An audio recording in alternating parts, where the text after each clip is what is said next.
गावरि मारिबाय सार केजन आइছে তোর লগত दुइजन একজন পালাইছে चिरां जिल्लानि रुनिखाता हाग्रा रेन्जनि आवथायाव हाग्रा बिफाननि मोनसे जाफुंसारनाय सुरां मैहुरारिया सानदोंमोन हाग्रा ओनसोलाव जिब जुनारखौ शिकार खालामनो नाथाय शिकार खालामनो थांनायावनो हाग्रा गेजेराव सिलाइजों लोगोसे हमजादों चक्र ब्रह्म मुंनि सासे मैहुरारिया मारिली दुइटा কি মারিলি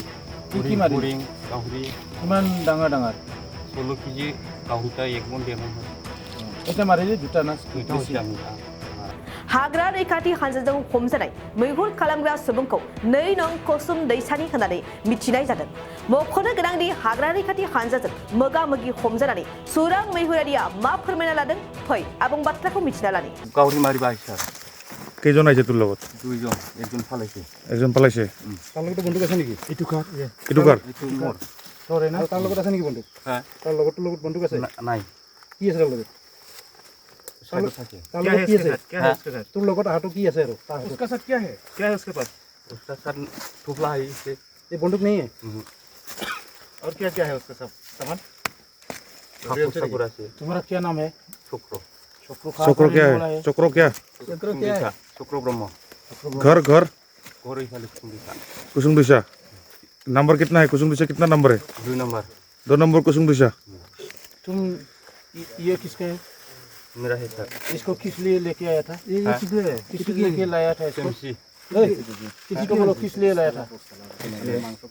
किस लिए क्या करने के लिए लाया कावरी मारी बखार में कहाड़ी मारने के लिए ठीक है बुरिंग केटा मारिली एटुडी केटा मारिली दुइटा কি মারিলি কি মারিলি बुरिं गावरि কিমান ডাঙৰ ডাঙৰ 16 केजि गावरिटा 1 मन 1.5 मन হয় এটা মারিলি দুটা না দুইটা হইছে আমি মারাটা বুরিং কেটা মারিছো দুইটা আর গাহৰি গাহৰি গাহৰি পাওয়া নাই আর আমার কিনাটা বেশি দিন হওয়া নাই কিমান দি কিনিছা দুইটা 10000 কোৰ পৰা কিনছা সে লেখা করি কাই বেচাইছে নামটা নাম না জানি রে স্যার জানে गोसो गुदुं गलादारफोरनि थाखाय मोनसे मोजां खौरां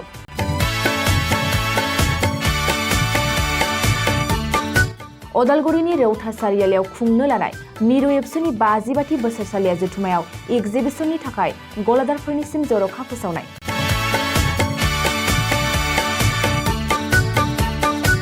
फैगौ 2023 मायथाइनि 26, 27, 28 आरो 29 जानुवारियाव खुंनो लानाय मिरु एबसुनि बोसोरसालिया जथुमायावनो बायदि रोखोमनि मुवा बेसादफोरखौ दिन्थिफुंगोन एक्जिबिशन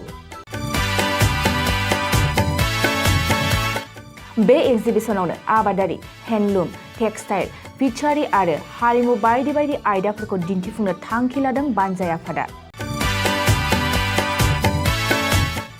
बेनिखायनो गोसो गुदुं सुबुं एबा गलादारफोरा एक्जिबिशनाव गला हाफैनो हागोन आरो गला होनायनि सोमोन्दै आबुं बाथ्राखौ मिथिनोब्ला नैबे मबाइल नम्बर 9365245137 आव थोंजों सुलाद लानो हागोन।